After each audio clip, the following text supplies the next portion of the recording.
Welcome back, YouTube. Today I'm going to be replacing that tube that exploded on me while riding.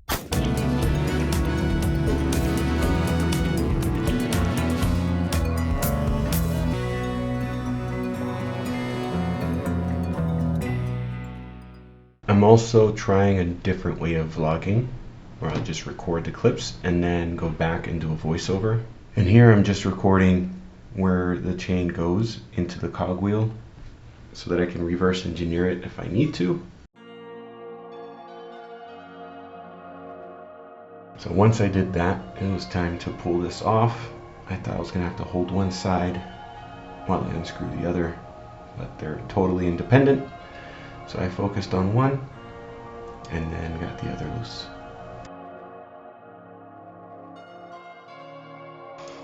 Now it's time just to pull the tire off. The chain said no. Brake pad said no.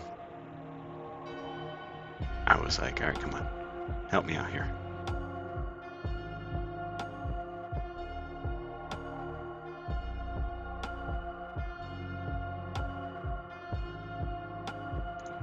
Look how I acknowledge that the brake pad is gripping the tire. More on that later. But now, here I am using my workbench, saving my back, loving it. If you guys have not seen the video, go check it out. So now I've taken the tire off the rim, and I acknowledge a tear in the tire. Don't think nothing of it, thinking it's inside the rim, it's below the tube, no issues there. Spoiler alert, issues are there. The tube later popped again within a few weeks after this installation, but Huffy is very good with their warranty, and I showed them the pictures, explained how I believed that was the cause of the first pop and the second pop. They sent me another tube and a tire replacement. Right now I'm just checking, making sure that the rim doesn't have any sharp edges, any dings, and that tape is still intact. Here's the new tube. Now it's time to put it in. I figured I'd put in the inflation tube first and then just wrap the tube around, which seemed to be the most logical way to do it.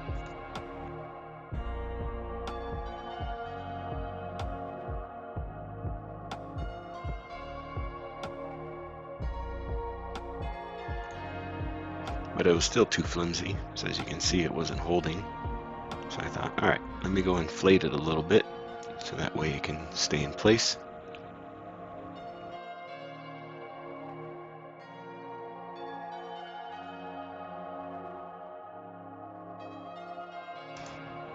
Now with the tube in and inflated, I thought, alright, let me just get this tire on and we'll be good to go.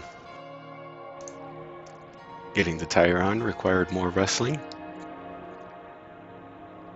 and then more finessing and fine tuning. I'm sure there's an art to it.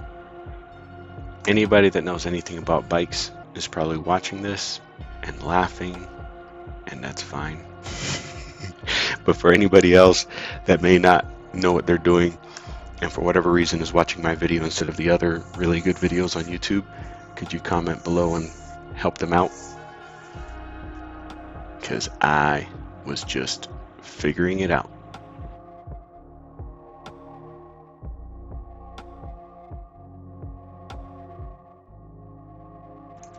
So now that it was fully inflated, firm, and felt good, I just realized it's not going to fit in there.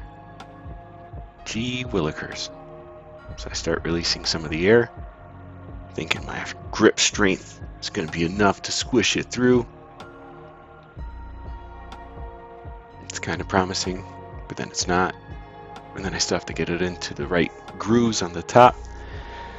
Ugh, what a mess. I'm a mess. But you got to keep going.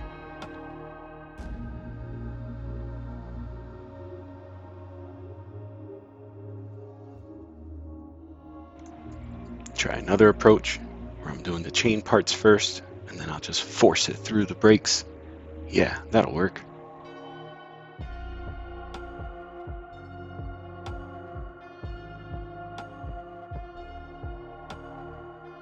I think I got it. Yeah, let me tighten it. Okay, it's spinning.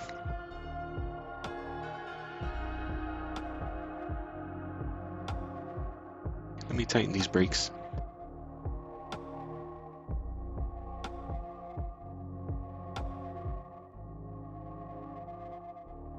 It works good, and then it locks up. So I'm like, all right, let me flip this right side up, see what's going on. Did a little bit of research, trying to learn how to work these brakes.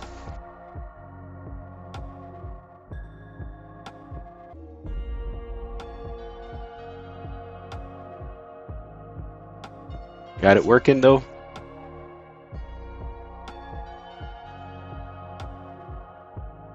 Now we're doing the test ride. If you like this video, there probably won't be another one this badly done. Got recommendations on a good microphone that I can buy that doesn't sound as bad. Put it in the comments below. Another lesson learned, another project we had and learned from. See where we can go from here.